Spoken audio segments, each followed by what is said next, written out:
2 ദിനവൃത്താന്തങ്ങളുടെ പുസ്തകം 20-ാം അധ്യായം 3-ാമത്തെ വാക്യത്തെ ആസ്പദമാക്കി ചില വചനങ്ങൾ ആമേ ചിന്തിക്കുന്ന നമ്മുടെ ജീവിതത്തിൽ വളരെയധികം അനുഗ്രഹമായിരിക്കും. എടുത്തവർക്ക് ആർക്കെങ്കിലും ഒരാളിന് വായിക്കാം. 2 ദിനവൃത്താന്തങ്ങളുടെ പുസ്തകം 20-ാം അധ്യായം 3-ാമത്തെ വാക്യം. യഹോശാഫാത്ത് ഭയപ്പെട്ടു, യഹോവയെ അന്വേഷിപ്പാൻ താല്പര്യപ്പെട്ടു. യഹൂദയിലൊക്കെയും ഒരു ഉപവാസം പ്രസിദ്ധം ചെയ്തു. മതി. ഇന്ന് രാത്രികാലം ലോകത്തിലുള്ള സകല മനുഷ്യരും ഭയപ്പെട്ട് ജീവിക്കുന്ന ഒരു കാലഘട്ടത്തിൽ നാം വന്നെത്തി നിൽക്കുകയാണ്. എന്നാൽ ഈ അവസ്ഥകൾക്കൊരു മാറ്റം വരുത്തണമെങ്കിൽ ഏതു ജാതിയിലോ ഏതു മതത്തിലോ ഏത് വിഭാഗത്തിലോ പെട്ട വ്യക്തിയായാലും ദൈവത്തെ അന്വേഷിച്ച് ദൈവത്തെ കണ്ടുമുട്ടിയാൽ മാത്രമേ ഈ ഭയം നമ്മുടെ ജീവിതത്തിൽ നിന്ന് മാറ്റപ്പെടുകയുള്ളൂ. ഇന്ന് ഏറ്റവും അധികം മനുഷ്യർ ഭയപ്പെടുന്നത്, ഒന്നാമതായി രോഗത്തെ ഭയപ്പെടുന്നു, 2 പൈശാചിക ശക്തികളെ ഭയപ്പെടുന്നു. അവയെ മാത്രമല്ല, മനുഷ്യനെ ഭയപ്പെടുന്നവരുണ്ട്, തലമുറകളെക്കുറിച്ച് ഭാരപ്പെടുന്നവരുണ്ട്, ഭയപ്പെടുന്നവരുണ്ട്, യുദ്ധങ്ങളെക്കുറിച്ചും യുദ്ധശ്രുതികളെക്കുറിച്ചും ഭയപ്പെടുന്നവരുണ്ട്. അതുമാത്രമല്ല, ലോകത്തിൽ നടന്നുകൊണ്ടിരിക്കുന്ന അനർത്ഥങ്ങളെക്കുറിച്ചും ആപത്തുകളെക്കുറിച്ചൊക്കെയും അത് അനേക വ്യക്തികൾ നാളുകളിൽ ഭയത്തോടുകൂടി ജീവിക്കുന്ന ഒരനുഭവമാണ്. അതുമാത്രമല്ല, നാളെ എൻ്റെ ഭാവി എന്തായിത്തീരും, എൻ്റെ കുടുംബത്തിൻ്റെ അവസ്ഥ എന്തായിത്തീരും, തലമുറകളുടെ അവസ്ഥകൾ എന്തായിത്തീരും എന്നൊക്കെയും ഭയപ്പെട്ട് ജീവിക്കുന്ന ഒരു ലോകത്തിലാണ് ഞാനും നിങ്ങളും ജീവിക്കുന്നത്. യഹോശാഫാത്ത് രാജാവ് എന്തുകൊണ്ടാണ് യഹോവയെ അന്വേഷിക്കാൻ താല്പര്യപ്പെട്ടത്? ആ വാക്യമാണ് ഏറ്റവും അധികം പ്രസക്തമായിരിക്കുന്നത്. കാരണം സ്തോത്രം, ഒരു രാജ്യത്തെ നയിക്കുമ്പോൾ യുദ്ധങ്ങൾ വരുന്നത് സാധാരണമാണ്. എന്നാൽ ഈ രാജാവിന് യുദ്ധം വന്നും എങ്ങനെയാണ് വന്നത്? ഒരു ഭാഗത്തുകൂടെയല്ല, ഒരു രാജ്യമല്ല തന്നോട് എതിർക്കുവാൻ വന്നത്, 3 ഭാഗത്തുകൂടെയും ശത്രു ആർത്തിരമ്പ വരികയാണ്. ഈ വാർത്ത അറിഞ്ഞ ഉടൻ തന്നെ സ്തോത്രം രാജാവ് ചിന്തിച്ചു, ഈ 3 ഭാഗത്തുകൂടിയും ശത്രു വന്നാൽ എനിക്കൊരിക്കലും ജയം പ്രാപിപ്പാൻ കഴിയത്തില്ല. സ്തോത്രം, എന്നാൽ ദൈവം പ്രവർത്തിച്ചാൽ മാത്രമേ ഈ യുദ്ധത്തിൽ എനിക്ക് ജയിപ്പാൻ കഴിയത്തുള്ളൂ എന്ന് യഹോശാഫാത്ത് ചിന്തിപ്പാൻ ഇടയായി. അങ്ങനെയാണ് ആ യഹൂദിയിലൊക്കെയും ഒരു ഉപവാസം പ്രസിദ്ധം ചെയ്യുവാൻ അതിടയായി തീർന്നത്. നാം വേദപുസ്തകത്തിൽ മനസ്സിലാക്കുന്നു, യഹോവയാ ദൈവം, സൈന്യങ്ങളുടെ യഹോവ, അവൻ യുദ്ധവീരനായ യഹോവ എന്ന് നാം വായിക്കുന്നു. ഈ വസ്തുത യഹോശാഫാത്ത് രാജാവിന് അറിയാം. സ്തോത്രം, ദൈവം പ്രവർത്തിച്ചിട്ടല്ലാതെ ഇതിനൊരു പരിഹാരമില്ല. അങ്ങനെയാണ് ഉപവാസം പ്രസിദ്ധം ചെയ്യുവാൻ ഇടയാത്തുന്നത്. സ്തോത്രം, രോഗങ്ങളാൽ ഭാരപ്പെട്ടുകൊണ്ടും അതിനെക്കുറിച്ച് ഭയത്തോടെ ആയിരിക്കുന്ന അനേക ജീവിതങ്ങൾ ചിലപ്പോൾ ഈ ശബ്ദം കേൾക്കുന്നുണ്ടാകും. സ്തോത്രം, നമുക്കറിയാം, ഏറ്റവും അധികം മനുഷ്യർ സ്തോത്രം ഭാരപ്പെടുന്ന അല്ലെങ്കിൽ ഭയപ്പെടുന്ന ഒരു വിഷയം രോഗം തന്നെയാണ്. സാധാരണ നാം ചിന്തിക്കാറുണ്ട്, ക്യാൻസർ രോഗം, ഹൃദ്രോഗം, ഇതൊക്കെയാണ് മാരകമായ രോഗമെന്ന്. അല്ല, അത് മാത്രമല്ല, നിസ്സാരം നാം ഷുഗർ രോഗം, പ്രമേഹ രോഗം എന്ന് പറയുന്നത് പോലും മാരകമായി മാറിക്കൊണ്ടിരിക്കുന്ന ഒരു കാലഘട്ടത്തിൽ നാം ജീവിക്കുക. എന്നെ കേൾക്കുന്ന പ്രിയമുള്ളവരെ, യഹോവയെ അന്വേഷിച്ചാൽ, നിശ്ചയമായും അവനെ കണ്ടെത്തിയാൽ നമ്മുടേതായ ഭയം നമ്മുടെ ജീവിതത്തിൽ നിന്ന് മാറുവാൻ ഇടയായി തീരുമെന്ന് രാത്രികാലം ഞാൻ നിങ്ങളുടെ മധ്യത്തിൽ அதை ഓർമ്മപ്പെടുത്തട്ടെ. 1985 തിരുവനന്തപുരം ക്യാൻസർ സെന്ററിൽ ഒരു ദിവസം ക്യാൻസർ രോഗം ബാധിച്ച് കടന്നു വരുന്ന വ്യക്തികളുടെ എണ്ണം 10-15 ആണ്. അവിടെ ക്ലിനിക്കുകൾ 2-3 ക്ലിനിക്ക് മാത്രമാണ് ആ കാലഘട്ടത്തിൽ ഉണ്ടായിരുന്നത്. ഇന്ന് 10 ക്ലിനിക്കുകൾ പ്രവർത്തിക്കുന്നു. എന്നാൽ ഒരു ദിവസം 1000-1500 രോഗികളാണ് ഒരു ദിവസം അവിടെ രജിസ്ട്രേഷൻ ചെയ്യുന്നത്. അന്ന് തിരുവനന്തപുരത്ത് മാത്രമാണ് ക്യാൻസർ രോഗത്തിന് ചികിത്സയുള്ളത്. ഇന്ന് പല പ്രൈവറ്റ് ആശുപത്രികളിലും സ്തോത്രം ചികിത്സകളുണ്ട്. എന്നിട്ട് പോലും 1000-1500 രോഗികളാണ് ക്യാൻസർ രോഗം ബാധിച്ച് കടന്നു വരുന്നത്. സ്തോത്രം, എന്നെ കേൾക്കുന്ന പ്രിയമുള്ളവരെ, അനേക രോഗികൾ ഇത്തരത്തിൽ ഈ ലോകത്തിൽ തകർന്നുകൊണ്ടിരിക്കുക. സ്തോത്രം, മാത്രമല്ല, രണ്ടാമതായി പൈശാചിക ശക്തികളെ മനുഷ്യൻ ഭയപ്പെടുന്നു. കാരണം എന്താണ്? പലരും പറയും പൈശാചിക ശക്തി അങ്ങനെ ഒന്നുമില്ല. ഉണ്ട്, വേദപുസ്തകത്തിൽ ദൈവമുണ്ടോ? നിശ്ചയമായും പിശാചുമുണ്ട്. എന്നാൽ ഇന്ന് രാത്രികാലം എന്നെ കേൾക്കുന്ന പ്രിയമുള്ളവരെ, യേശു കർത്താവ് ഈ ലോകത്തിൽ എന്തിനാ പ്രത്യക്ഷപ്പെട്ടത്? എന്തിനാ ഈ ലോകത്തിൽ സ്തോത്രം കടന്നു വന്നത്? വചനം പറയുന്നു, പിശാചിന്റെ പ്രവൃത്തികളെ അഴിപ്പാൻ തന്നെ ദൈവപുത്രൻ പ്രത്യക്ഷനായി എന്ന്. അങ്ങനെയാണെങ്കിൽ ഇന്ന് പകൽക്കാലം പിശാചിനെ നാം ഭയപ്പെടേണ്ട ആവശ്യമില്ല. കാരണം ദൈവത്തെ ഭയപ്പെട്ട് ദൈവത്തെ അന്വേഷിച്ച് ദൈവത്തെ കണ്ടുമുട്ടിയാൽ ഒരു കാരണവശാലും പിശാചിനെ ഭയപ്പെടേണ്ട ആവശ്യമില്ല. കഴിഞ്ഞ കാലഘട്ടങ്ങളിൽ പ്രവർത്തിച്ച ക്രമത്തിലല്ല പിശാച് നാളുകളിൽ പ്രവർത്തിക്കുന്നത്. വെളിപ്പാട് പുസ്തകം 12-ാം അധ്യായം 12-ാം വാക്യത്തിന്റെ 2-ാം ഭാഗം വായിക്കുമ്പോൾ ഇപ്രകാരം പറയുന്നു: പിശാചിന് ഇനി അല്പകാലം മാത്രമേ ഉള്ളൂ എന്ന് ഓർത്തുകൊണ്ട് അവൻ മഹാക്രോധത്തോടുകൂടി പ്രവർത്തിക്കുന്നു എന്ന്. അതല്ലേ ഇന്ന് ലോകത്തിൽ സംഭവിക്കുന്നത്? വളരെ സന്തോഷത്തോടും സമാധാനത്തോടും ആശ്വാസത്തോടും കൂടി ജീവിക്കുന്ന കുടുംബങ്ങളിൽ അനർത്ഥങ്ങൾ കടന്നു വരുന്നു, അപകടങ്ങൾ കടന്നു വരുന്നു, മാരകമായ രോഗങ്ങൾ കടന്നു വരുന്നു. അത്രമാത്രം ശക്തിയോടെ പിശാച് പ്രവർത്തിക്കുന്നു. എന്താ കാരണമെന്നറിയാമോ? അധിക കാലം ഇവിടെ പിശാചിന് പ്രവർത്തിപ്പാൻ കഴിയത്തില്ല എന്ന് വിശുദ്ധ വേദപുസ്തകം ഇന്ന് പകൽ വ്യക്തമായി നമ്മെ ഓർമ്മപ്പെടുത്തുകയാ. കാരണം യേശു കർത്താവ് ഇനി കടന്നു വരുന്നത്, ഒരിക്കൽ അവൻ കടന്നു വന്നു. എന്തിനാ കടന്നു വന്നത്? ലോകത്തുള്ള സകല മാനവരാശിയെയും പാപത്തിൽ നിന്ന് രക്ഷിപ്പാൻ അവൻ ഈ ലോകത്തിൽ കടന്നു വന്നു. എന്നാൽ അവൻ്റെ ദൗത്യം പൂർത്തിയാക്കി അവൻ പിന്നെ സ്വർഗത്തിലേക്ക് ദൈവത്തിൻ്റെ സന്നിധിയിലേക്ക് അവൻ കടന്നുപോയി. എന്നാൽ ഇനിയും അവൻ വീണ്ടും വരും. എന്തിനാ കടന്നു വരുന്നത്? പിശാചിനെ എന്നേക്കുമായി ബന്ധിച്ച് അവനെ ചങ്ങലക്കിട്ട് അവനെ പൂട്ടുവാൻ അത്രേ അവൻ കടന്നു വരുന്നത് എന്ന് ഒരു ഭാഗത്ത് നമുക്ക് കാണുവാൻ കഴിയും.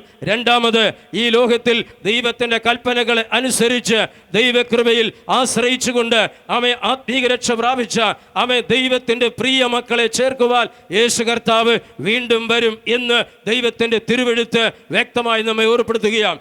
അതുകൊണ്ടൊരു ഭാഗത്ത് പിശാചിൻ്റെ പ്രവർത്തനം ശക്തമായി കൊണ്ടിരിക്കുന്ന, മറുവശത്ത് ദൈവത്തിൻ്റെ പ്രവൃത്തിയും അതിനേക്കാൾ ശക്തിയോടെ അതിനേക്കാൾ അതിവേഗതയിൽ ദൈവത്തിൻ്റെ പ്രവൃത്തിയും ഇന്ന് ലോകത്തിലെമ്പാടും വെളിപ്പെട്ടുകൊണ്ടിരിക്കുന്നു. അതുകൊണ്ടാണ് നമുക്ക് മാധ്യമങ്ങളിൽ കൂടി കാണുവാൻ കഴിയുന്നു.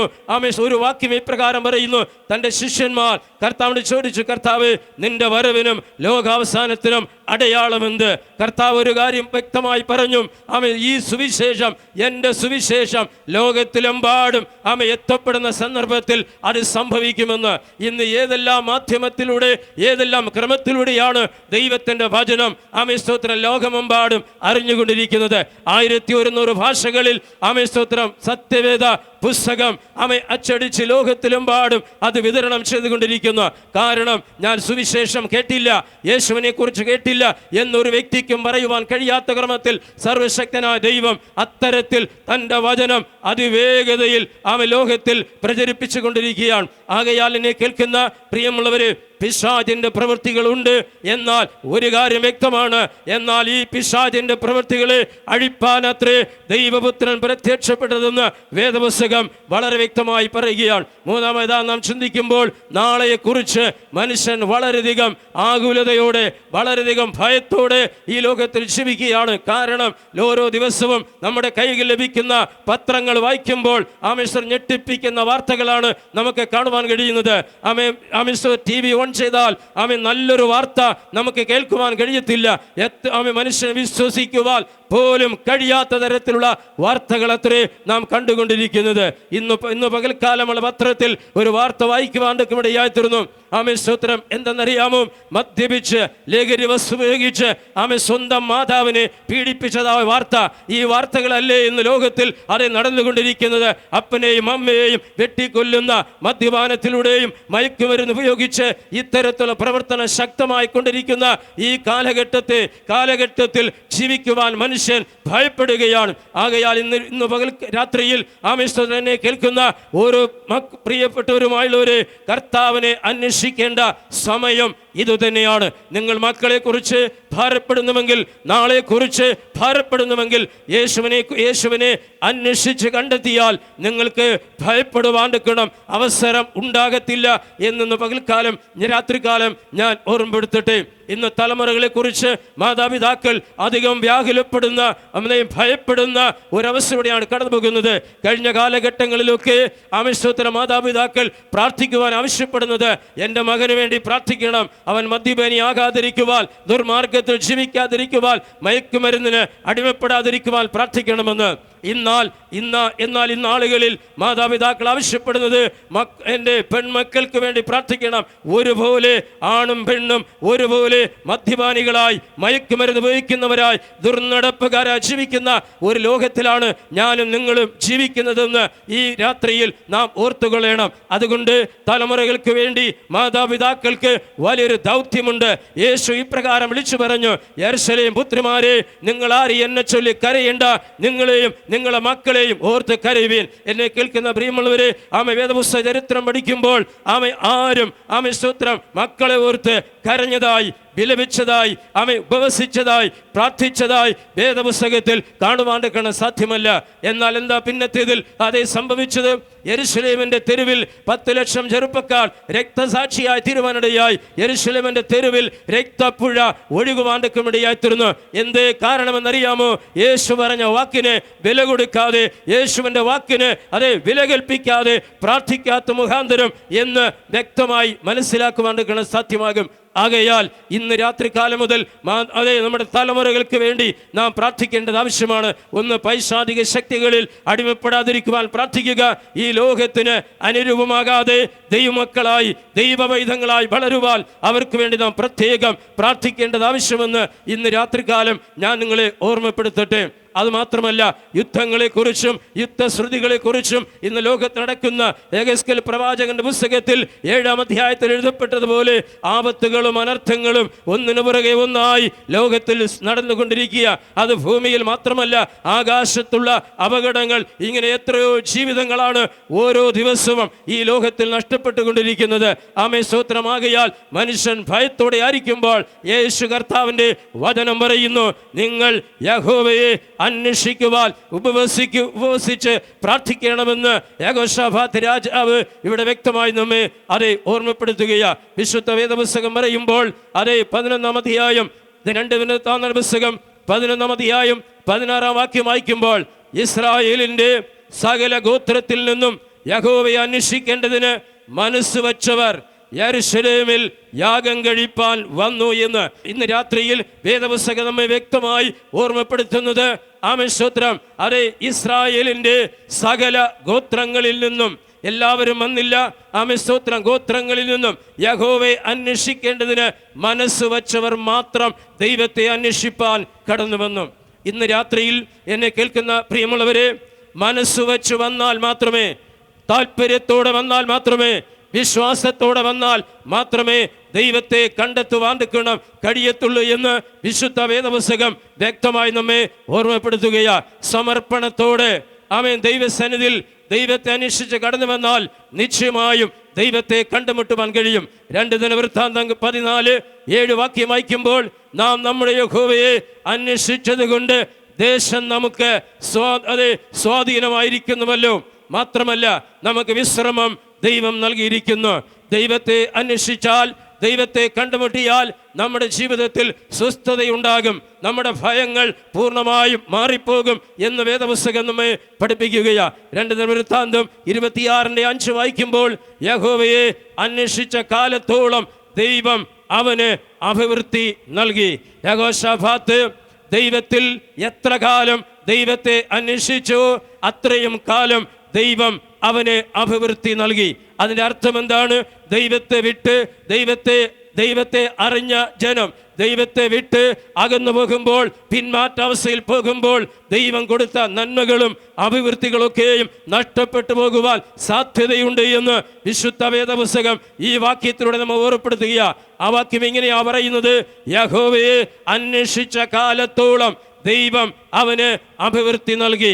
അതിൻ്റെ അർത്ഥം, ദൈവത്തിൻ്റെ സന്നിധിയിൽ നാം ഈ ലോകത്തിൽ നിന്ന് വേർപെടുന്ന സമയം വരെ ദൈവത്തെ അന്വേഷിച്ച്, ദൈവത്തെ കണ്ടുമുട്ടി, ദൈവത്തുള്ള ബന്ധത്തിൽ ഭക്തിയോടെ ദൈവത്തിൻ്റെ വചനപ്രകാരം ജീവിക്കണമെന്നത്രേ ഈ വാക്യത്തിൻ്റെ അർത്ഥം. ഇന്ന് രാത്രി എന്നെ കേൾക്കുന്ന പ്രിയമുള്ളവരെ, എബ്രായർക്ക് ലേഖനം 8-ാം അധ്യായം 22-ാം വാക്യം വായിക്കുമ്പോൾ അവിടെ ഇപ്രകാരം നമുക്ക് കാണുവാൻ സാധ്യമാകുന്നു, ദൈവത്തിൻ്റെ കൈ അവനെ അന്വേഷിക്കുന്ന ഏവർക്കും അനുകൂലമായും. ശ്രദ്ധിക്കണമേ, ദൈവത്തെ അന്വേഷിക്കുന്നവർക്ക് ദൈവത്തിൻ്റെ വലം കരം അത്ഭുതങ്ങളെ ചെയ്യുന്ന, അടയാളങ്ങളെ ചെയ്യുന്ന, വീര്യപ്രവൃത്തികളെ ചെയ്യുന്ന ദൈവത്തിൻ്റെ കരം അനുകൂലമായും അവനെ ഉപേക്ഷിക്കുന്നവർക്ക് പ്രതികൂലമായും ഇരിക്കും എന്ന് വേദപുസ്തകം വ്യക്തമായി പഠിപ്പിക്കുക. എന്താ ഇതിൻ്റെ കാരണം? സർവശക്തനായ ദൈവം ആമേശ്വത്രം അതേ സ്വന്തം സാദൃശ്യത്തിലും സ്വന്തം രൂപത്തിലും അതേ മനുഷ്യനെ അതേ സൃഷ്ടിച്ചത് എന്തിനു വേണ്ടി? ദൈവത്തെ ആരാധിക്കുവാൻ വേണ്ടി.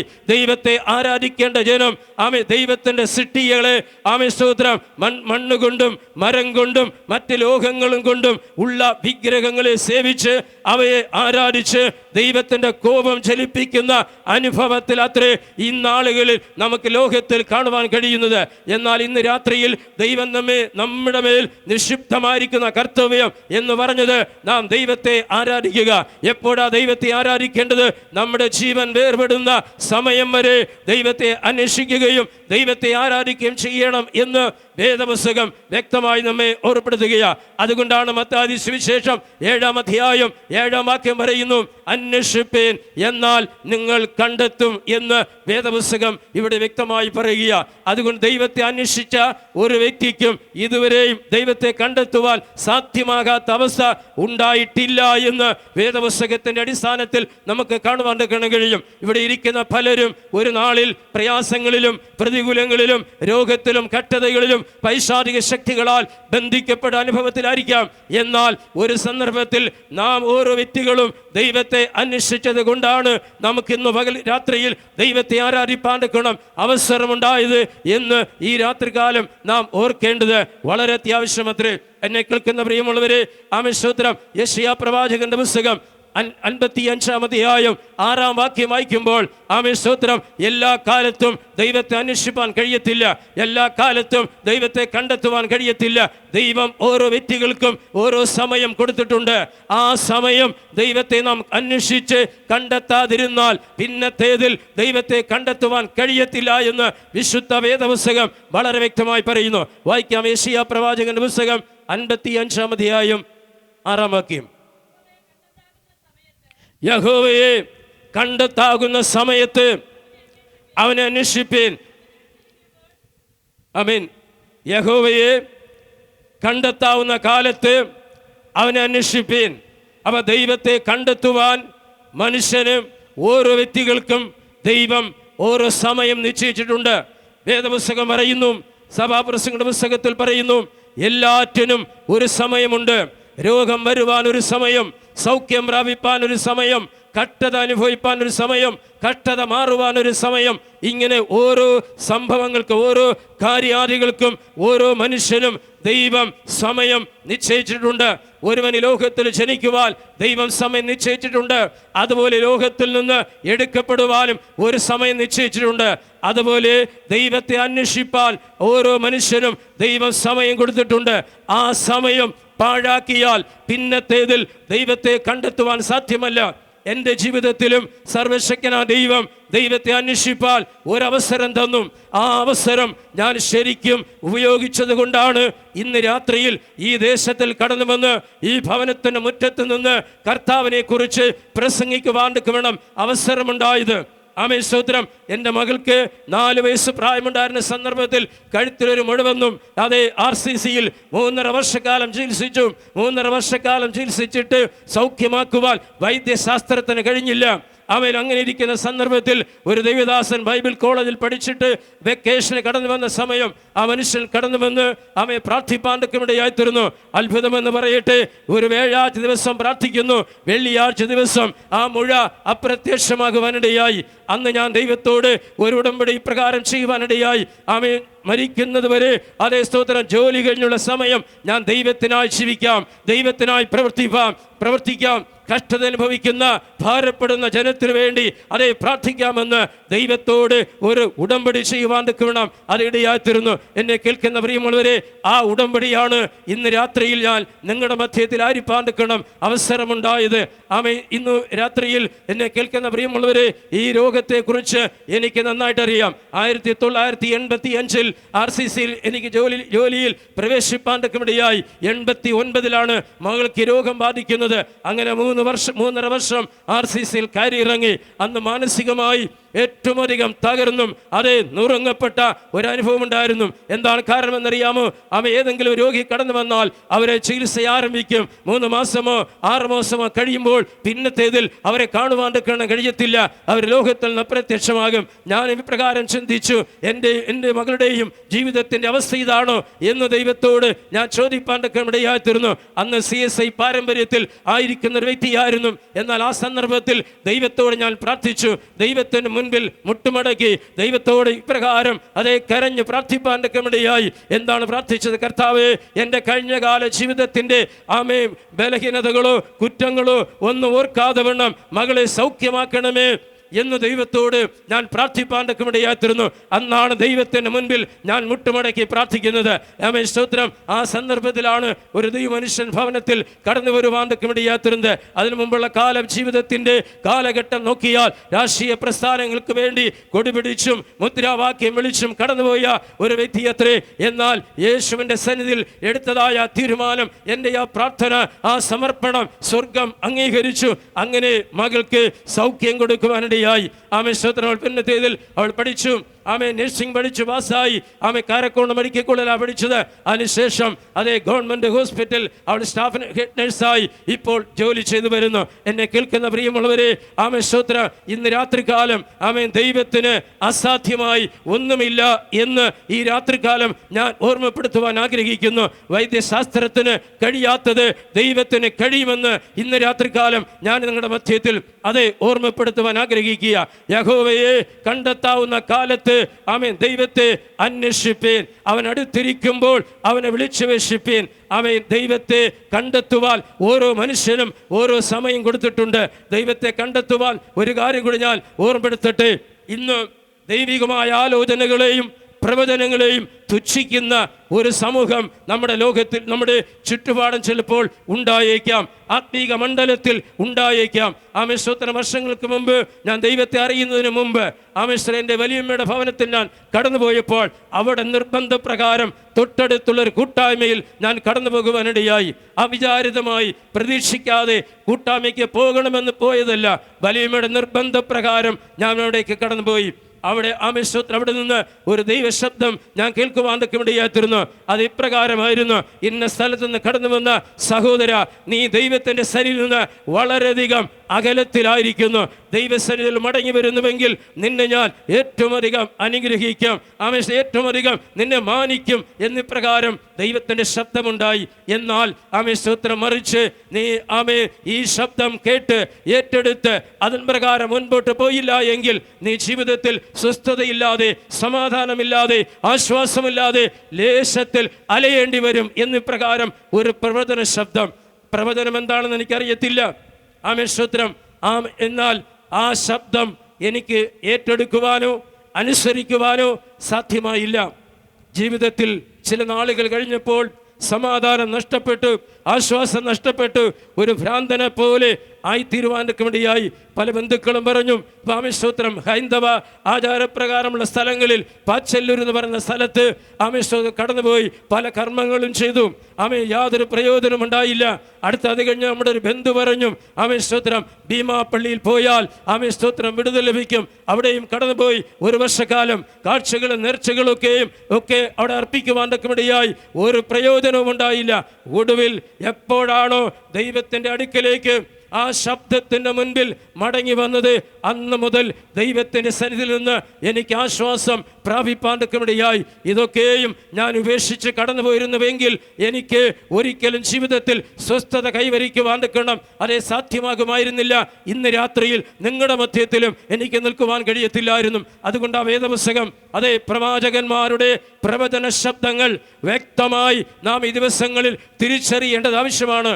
ലോകത്തിൽ കള്ളപ്രവാചകന്മാർ ധാരാളം ഇറങ്ങി പുറപ്പെട്ടിട്ടുണ്ട്. എന്നാൽ യഥാർത്ഥ പ്രവാചകന്മാരുടെ പ്രവചന ശബ്ദം നാം ഏറ്റെടുത്ത് ദൈവത്തോടുള്ള ബന്ധത്തിൽ നാം മുൻപോട്ട് പോയാൽ നാം അനുഗ്രഹം പ്രാപിപ്പാനിടയായിത്തീരും, വിടുതൽ പ്രാപിപ്പാൻ ഇടയായിത്തീരും എന്ന് ഈ രാത്രികാലം ഞാൻ ഓർമ്മപ്പെടുത്തട്ടെ. യഹോവയെ കണ്ടെത്താവുന്ന സമയത്ത് അവനെ അന്വേഷിപ്പീൻ, അവൻ അടുത്തിരിക്കുമ്പോൾ അവനെ വിളിച്ചപേക്ഷിപ്പീൻ എന്ന് ആശ്വാസത്തിൻ്റെ പ്രവാചകൻ വിളിച്ചു പറയുക. സ്തോത്രം. ഈ ഭവനത്തിലെ അജയ് ബ്രദർ ഈ ഭവനത്തിൽ നിന്നുകൊണ്ട് തൻ്റെ മകൻ ആമേ കിള്ളി ജംഗ്ഷനിൽ നിൽക്കുന്നു എന്ന് ചിന്തിക്കുക. ആമേ അജി ബ്രദർ വിളിക്കുകയാണ്, മകൻ്റെ പേര് പറഞ്ഞ് ഉച്ചത്തിൽ വിളിക്കുക. ഒരിക്കലും ആ മകൻ കേൾക്കത്തില്ല. എന്താ കാരണം? കേൾക്കുവാൻ പറ്റാത്ത തരത്തിൽ ദൂരത്തിലാണ് താനായിരിക്കുന്നതും. അതുപോലെ തന്നെയാണ് ദൈവത്തെ കണ്ടെത്തേണ്ട സമയത്ത്, ദൈവത്തെ അന്വേഷിക്കേണ്ട സമയത്ത് അന്വേഷിച്ച് കണ്ടെത്തിയില്ല എങ്കിൽ പിന്നത്തേതിൽ നാം എത്ര തന്നെ ദൈവത്തെ നിലവിളിച്ചാലും, എത്ര തന്നെ നാം ഉച്ചത്തിൽ കരഞ്ഞാലും നമ്മുടെ ശബ്ദം ദൈവസന്നിധിയിൽ എത്തത്തില്ല. അന്തരീക്ഷത്തിൽ തന്നെ ഈ ശബ്ദമുണ്ടായിരിക്കും എന്ന് ഞാൻ ഓർമ്മപ്പെടുത്തുവാൻ ആഗ്രഹിക്കുക. എന്താ കാരണമെന്നറിയാമോ? നമ്മുടെ പ്രാർത്ഥനകള്, നമ്മുടെ യാചനകള് ദൈവസന്നിധിയിൽ എത്തിക്കുന്നത് പരിശുദ്ധാത്മാവാണ്. പരിശുദ്ധാത്മാവാണ് നമ്മുടെ പ്രാർത്ഥനകളെ ദൈവസന്നിധിയിൽ എത്തിക്കുന്നത്. എന്നാൽ ഈ ദൈവത്തെ കണ്ടെത്തുവാൻ പറ്റാത്ത സമയം എന്ന് പറയുന്നത് കർത്താവ് തൻ്റെ വിശുദ്ധ ദൂതന്മാരുമായി മധ്യാകാശത്തിൽ ഇറങ്ങി വരുമ്പോൾ തൻ്റെ ക്രിസ്തുവിൽ മരിച്ച സകല വിശുദ്ധന്മാരെയും മധ്യാകാശത്തിൽ ചേർത്തുകൊള്ളപ്പെടുവാനിടയായി തീരും. അതിനുശേഷം പരിശുദ്ധാത്മാവ് ഈ ഭൂമിയിൽ അതേ കാണപ്പെടുകയില്ല എന്നുള്ള സത്യം നിങ്ങൾ തിരിച്ചറിയേണ്ടത് ആവശ്യമാണ്. പരിശുദ്ധാത്മാവിന് വലിയൊരു ദൗത്യമുണ്ട്. എന്താ ദൗത്യമെന്നറിയാമോ? ആമേൻ, സ്തോത്രം. രക്ഷിക്കപ്പെട്ട ദൈവത്തിൻ്റെ ജനത്തെ മധ്യാകാശത്തിൽ കൊണ്ടെത്തിക്കുക എന്നുള്ള വലിയൊരു ദൗത്യം പരിശുദ്ധാത്മാവിനുണ്ട്. ആ ദൗത്യം പരിശുദ്ധാത്മാവ് ചെയ്തു കഴിഞ്ഞാൽ ഈ ഭൂമിയിൽ പരിശുദ്ധാത്മാവ് കാണപ്പെടുകയില്ല എന്നുള്ള വസ്തുത നാം മനസ്സിലാക്കേണ്ടത് ഏറ്റവും ആവശ്യമാണ്. പരിശുദ്ധാത്മാവെന്ന് പറയുമ്പോൾ പലരും ചിന്തിക്കുന്നത് ഇത് പെന്തക്കോസ്കാർക്കുള്ളതാണ് എന്ന്. അത് ഒരിക്കലും അല്ലേയല്ല. വേദപുസ്തകം പഠിക്കുമ്പോൾ നമുക്കറിയാം, അന്ത്യകാലത്ത് സകല ജഡത്തിൻ്റെ മേലും എൻ്റെ ആത്മാവിനെ പകരും, നിങ്ങളുടെ പുത്രന്മാരും പുത്രിമാരും പ്രവചിക്കും, ദർശനങ്ങളുണ്ടാകും എന്നൊക്കെ നമുക്കവിടെ കാണുവാൻ കഴിയും. പഴയ നിയമ പുസ്തകം പഠിക്കുമ്പോൾ ചില പ്രത്യേക വ്യക്തികളിൽ മാത്രം ഈ യഹോവയുടെ ആത്മാവുണ്ടായിരുന്നു. എന്നാൽ ഈ കാലഘട്ടത്തിൽ ആഗ്രഹിക്കുന്ന, പ്രാർത്ഥിക്കുന്ന ഏവരുടെ മേലും ഈ ആത്മാവിനെ പകരുകയാ. എന്തുകൊണ്ടെന്നറിയാമോ? ആമേൻ, സ്തോത്രം. മനുഷ്യൻ്റെയും ദുഷ്ട മനുഷ്യൻ്റെയും പിശാചിൻ്റെയും പ്രവർത്തനങ്ങളെ തിരിച്ചറിയുവാനാണ് ഈ ദർശനങ്ങളും വെളിപ്പാടുകളും പ്രവചനങ്ങളൊക്കെയും ദൈവം നൽകപ്പെട്ടിരിക്കുന്നത്. ആകയാൽ പരിശുദ്ധാത്മാവ് ഈ ഭൂമിയിൽ നിന്ന് മാറ്റപ്പെട്ട് കഴിഞ്ഞാൽ നാം എത്ര തന്നെ ഉച്ചത്തിൽ നിലവിളിച്ചാലും നമ്മുടെ പ്രാർത്ഥന സ്വർഗത്തിൽ എത്തത്തില്ല. അത് ഈ അന്തരീക്ഷത്തിൽ തന്നെ ഉണ്ടായിരിക്കും. അതുകൊണ്ട് ദിവസങ്ങളിൽ പരിശുദ്ധാത്മാവിൻ്റെ ആലോചന നാം ഏറ്റെടുക്കുക. പരിശുദ്ധാത്മാവ് എന്ത് പറയുന്നുവോ അത് പൂർണ്ണമായും നാം അനുസരിക്കുക. ആമേൻ, സ്തോത്രം. എല്ലാവർക്കും സ്വർഗരാജ്യത്തിൽ പ്രവേശിക്കുവാൻ കഴിയത്തില്ല. അതിന് ചില പ്രത്യേക വ്യവസ്ഥകളുണ്ട് എന്ന് വേദപുസ്തകം പറയുന്നു. ആമേൻ, സ്തോത്രം. എൻ്റെ കയ്യിൽ ഒരു 5 ലക്ഷം രൂപ ഉണ്ടെന്ന് ചിന്തിക്കുക. ഞാൻ ഉടൻ തന്നെ ഒരു വണ്ടി പിടിച്ച് എയർപോർട്ടിൽ ചെല്ലുകയാണ്. എനിക്ക് അമേരിക്കയിൽ പോകാൻ പറ്റുമോ? ഒരിക്കലും പോകാൻ പറ്റത്തില്ല. പാസ്പോർട്ട് വേണം, NOC വേണം, വിസ വേണം, പ്ലെയിൻ ടിക്കറ്റ് വേണം. ഇങ്ങനെയുള്ള കാര്യാദികളൊക്കെയും ക്രമീകരിച്ചാൽ മാത്രമേ മറ്റൊരു രാജ്യത്തിൽ നമുക്ക് പ്രവേശിപ്പാൻ കഴിയത്തുള്ളൂ. അങ്ങനെയാണെങ്കിൽ കഷ്ടതയില്ലാത്ത, ഭാരമില്ലാത്ത, വേദനയില്ലാത്ത, രോഗമില്ലാത്ത, ദുരിതമില്ലാത്ത ഒരു രാജ്യമാണ് സ്വർഗരാജ്യം.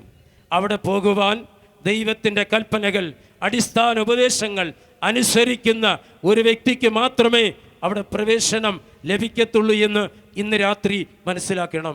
1 മാനസാന്തരം, 2 സ്നാനം, 3 പരിശുദ്ധാത്മാവിൻ്റെ അഭിഷേകം, 4 വിശുദ്ധ ജീവിതം, കൂട്ടായ്മ ആചരിക്കുക, പ്രാർത്ഥിക്കുക. ഇപ്രകാരമുള്ള 7 അടിസ്ഥാന ഉപദേശം ആരനുസരിക്കുന്നുവോ അവിടെ ജാതിമത വ്യത്യാസമില്ല, സ്വഭാവവ്യത്യാസമില്ല. ഈ കൽപ്പന അനുസരിക്കുന്ന ഏതൊരു വ്യക്തിക്കും നിത്യതയിൽ പ്രവേശനം ഉണ്ടാകും. വെളിപ്പാട് പുസ്തകം പറയുന്നു, ജീവപുസ്തകത്തിൽ പേരെഴുതി കാണാത്ത ഏവനെയും ഞാൻ തീപ്പൊയ്കയിൽ തള്ളിയിടും. ആമേൻ. നമ്മുടെ നാം ആയിരിക്കുന്ന സഭയിൽ ചിലപ്പോൾ രജിസ്റ്ററിൽ നമ്മുടെ പേരുണ്ടായിരിക്കും, അതുകൊണ്ട് ഒരു പ്രയോജനവുമില്ല. എന്നാൽ വേദപുസ്തകം പറയുന്നു, ജീവപുസ്തകത്തിൽ പേരെഴുതി കാണാത്ത ഏവനെയും, അതാരു തന്നെയായാലും, പോപ്പായാലും ബിഷപ്പായാലും സെൻട്രൽ പാസ്റ്ററായാലും ആര് തന്നെയായാലും, ജീവപുസ്തകത്തിൽ പേരില്ലയോ ആമേൻ, സ്തോത്രം, അവരെ തള്ളിക്കളയുമെന്ന് വേദപുസ്തകം നമ്മെ പഠിപ്പിക്കുന്നു. അതുകൊണ്ട് ഇന്ന് രാത്രികാലം നാം ഭയത്തോടെ കഴിയേണ്ട കാലമല്ല. ആത്മീക രക്ഷ പ്രാപിച്ച അല്ലെങ്കിൽ ജീവപുസ്തകത്തിൽ പേരെഴുതിയ ഒരു വ്യക്തിക്ക് ഈ ലോകത്തിലുള്ള ഒന്നിനെക്കുറിച്ചും ചിന്തിക്കേണ്ട ആവശ്യമില്ല. മരിച്ചാൽ നിത്യതയിൽ പ്രവേശിക്കാം. ജീവൻ നിലനിന്നാൽ ഈ ലോകത്തിൽ കുടുംബത്തോടൊപ്പം മക്കളോടൊപ്പം നമുക്ക് താമസിക്കാം. സ്തോത്രം. അങ്ങനെയുള്ള ഒരു പ്രത്യാശ നമ്മുടെ ഏവരുടെയും ജീവിതത്തിൽ അത്യന്താപേക്ഷിതമാണ്. അതുകൊണ്ട് എന്നെ കേൾക്കുന്ന പ്രിയമുള്ളവരെ, ഞാൻ ആദ്യം തുടക്കത്തിൽ RC ബാക്ക്ഗ്രൗണ്ടിലായിരുന്നു. അതിനുശേഷമാണ് സ്തോത്രം CSI അനുഭവത്തിൽ വന്നത്. എന്നാൽ ആ പ്രവചന ശബ്ദത്തെക്കുറിച്ച് ഞാൻ പറഞ്ഞല്ലോ, ആ അനുഭവത്തോടുള്ള ബന്ധത്തിലാണ് ഞാൻ വചനം പഠിക്കുവാൻ ഇടയാത്തിരുന്നത്. ഞാൻ ഏറ്റവും അധികം സ്നാനത്തെക്കുറിച്ച് വിമർശിക്കുന്ന ഒരു വ്യക്തിയായിരുന്നു. ഞാൻ സ്കൂളിൽ പഠിക്കുമ്പോൾ ഞങ്ങൾ 3 സഹോദരന്മാരുണ്ട്. ഇൻ്റർവെൽ ടൈം വരുമ്പോൾ അടുത്തുള്ള ഒരു അസംബ്ലീസ് ഗോഡ് ചർച്ചുണ്ട്, ചൊവ്വള്ളൂർ ഹൈസ്കൂളിനടുത്തുള്ള. സ്തോത്രം. ആ സന്ദർഭത്തിൽ അവിടെ ഉപവാസ പ്രാർത്ഥന നടക്കുമ്പോൾ ഞങ്ങൾ 3 പേരും കടന്നുപോയി അതിൻ്റെ 4 ചുറ്റും കൂകി ബഹളമുണ്ടാക്കും. കാരണം അവർ അന്യഭാഷ പറഞ്ഞ് ദൈവത്തെ ആരാധിക്കുന്നു, സ്തുതിക്കുന്നൊക്കെ നമുക്ക് എന്തായി തോന്നും, നമുക്കറിയാമല്ലോ. സ്തോത്രം. അതേപോലെ ആ ബഹളമുണ്ടാക്കുമായിരുന്നു. അവിടെ വയസ്സായ ഒരു പാസ്റ്ററാണ് അവിടെ അന്ന് ശുശ്രൂഷിച്ചുകൊണ്ടിരുന്നത്. അദ്ദേഹം കമ്പെടുത്തുകൊണ്ട് ഞങ്ങളെ ഓടിക്കുമായിരുന്നു. എന്നാൽ പിന്നത്തേതിൽ എന്ത് സംഭവിച്ചെന്നറിയാമോ? ഞങ്ങൾ 3 പേരിൽ ഞങ്ങൾ 2 പേർ കർത്താവിന് വേണ്ടി പ്രസംഗിക്കുന്നവരായി മാറ്റുവാൻ ദൈവം കൃപ ചെയ്തു. ഒരു വ്യക്തി സമാധാനമില്ലാതെ 28-ാമത്തെ വയസ്സിൽ ട്രെയിനിൻ്റെ ഇടയിൽ തലവെച്ച് മരിക്കുവാനിടയായിത്തീർന്നു. എന്നെ കേൾക്കുന്ന പ്രിയമുള്ളവരെ, തന്നോടും അനേക ദൈവദാസന്മാർ സുവിശേഷം പറഞ്ഞു, പക്ഷേ അത് കൈക്കൊണ്ടില്ല. ഒടുവിൽ ദാരുണമായ അന്ത്യം തൻ്റെ ജീവിതത്തിൽ സംഭവിപ്പാണ്ടക്കുമിടയായി. അതുകൊണ്ട് ഇന്ന് രാത്രികാലം ദേശനിവാസികളെ, നമുക്കെല്ലാവർക്കും ദൈവത്തെ അന്വേഷിപ്പാൻ, ദൈവത്തെ കണ്ടുമുട്ടുവാൻ ദൈവം ഒരവസരം തരും. ആ അവസരം ഒരിക്കലും നാം പാഴാക്കി കളയരുത്. ഇന്ന് ചിലപ്പോൾ നിങ്ങളുടെ ജീവിതത്തിൽ രോഗമായിരിക്കാം, കഷ്ടതയായിരിക്കാം. എന്നാൽ അതുതന്നെയാണ് ദൈവത്തെ അന്വേഷിപ്പാനുള്ള സമയമെന്ന് ഇന്ന് രാത്രികാലം ചിന്തിക്കുക. മക്കളെക്കുറിച്ച് ഭാരപ്പെടുന്ന വിഷയമുണ്ടായിരിക്കാം. ഇതാണ് ദൈവത്തെ അന്വേഷിക്കാനുള്ള സമയം എന്ന് നിങ്ങൾ മനസ്സിലാക്കുക. സ്തോത്രം. നിങ്ങൾ ഏത് വിഷയത്തിന് മധ്യത്തിൽ ആയിരിക്കുന്നുവോ, നിശ്ചയമായും രോഗമായിരിക്കുന്നുവോ, സമാധാനമില്ലാതിരിക്കുന്നുവോ, ദൈവത്തെ കണ്ടെത്തുവാനുള്ള സമയം ഇതാകുന്നു എന്ന് ചിന്തിച്ചുകൊണ്ട് ദൈവത്തെ അന്വേഷിച്ച് ദൈവത്തെ കണ്ടുമുട്ടി ദൈവികമായ പാതയിൽ മുന്നേറുവാൻ പരിശുദ്ധാത്മാവ് നമ്മെ സഹായിക്കട്ടെ. നമ്മുടെ മുഖാമുഖമായി കാണുന്നത് പോലെ നിത്യതയിലും കാണപ്പെടുവാൻ തൃത്വത്തിൽ മൂന്നാമനായ പരിശുദ്ധാത്മാവ് നമ്മെ സഹായിക്കട്ടെ എന്ന് പ്രാർത്ഥിച്ചുകൊണ്ട് ഞാൻ എൻ്റെ വാക്കിൽ നിന്നും വിരമിക്കുന്നു. ദൈവം നമ്മെ അനുഗ്രഹിക്കട്ടെ.